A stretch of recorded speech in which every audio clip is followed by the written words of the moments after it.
Hey, Miss Bailey. This is our Socratic seminar on Little B for the first half.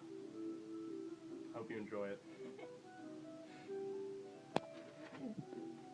So, question 1. Identify one theme and support it with evidence from the text. Okay, well, I think that one theme that is prevalent throughout the first half of the novel is that of seeking a refuge, because I think every character tries to find refuge in some way, whether it is literally or figuratively. And specifically for Sarah, I found a quote on page 22 where she says, "We were exiles from reality that summer. We were refugees from ourselves." And then she was saying that to flee from cruelty is the most natural thing in the world, of course. And I think this represents the theme well because, or her form of refuge well, because she says we were refugees from ourselves, which talks about how her and Andrew were trying to hide from their past and trying to just take refuge away from the past, kind of like what Little B's doing, literally taking refuge from Nigeria. And she says to flee from cruelty is the most natural thing in the world, which is to seek refuge, is to flee from cruelty, and I think that's why it was the most important theme throughout the first half of the novel. I definitely agree. I think that also on page 22, a theme of refuge came up when Sarah was narrating about Andrew's death. And she talks about how for his death he hanged himself. So, and being hanged, his feet were not touching any soil. So that was like identifying the theme of refuge. Because when you're a refugee,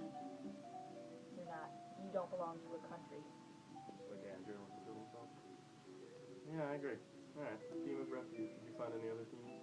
I did find another theme, a theme of death in general.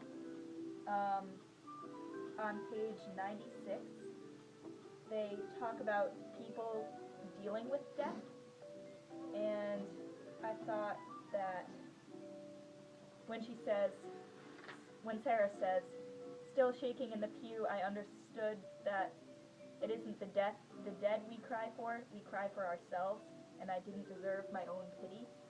So I thought this was identifying a theme of death because,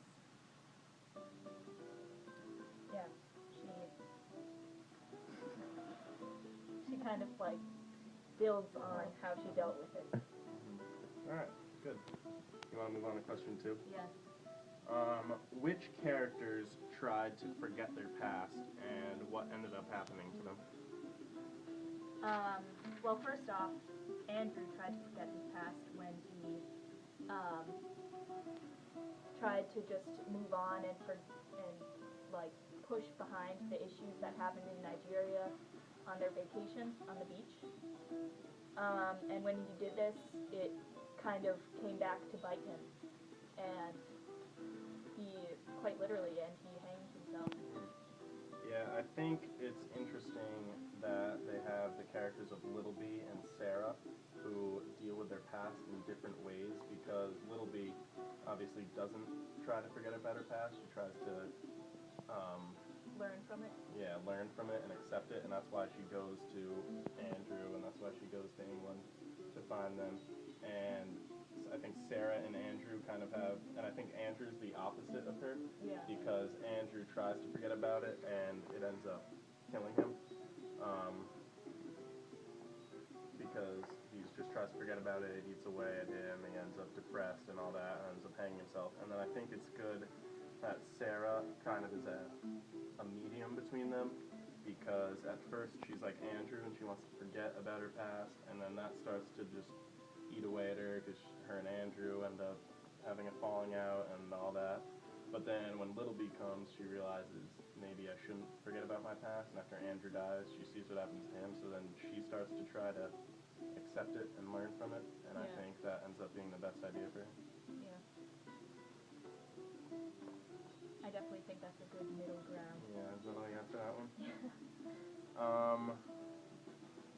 Which one should we go to? Alright, How did you feel about there being two narrators? And did you like one more than the other? I personally liked Sarah. Um, well, I did like that there were two narrators, but I did like Sarah because I feel like she's more relatable in this day and age than Little B. But I did learn a lot from Little B's like view on life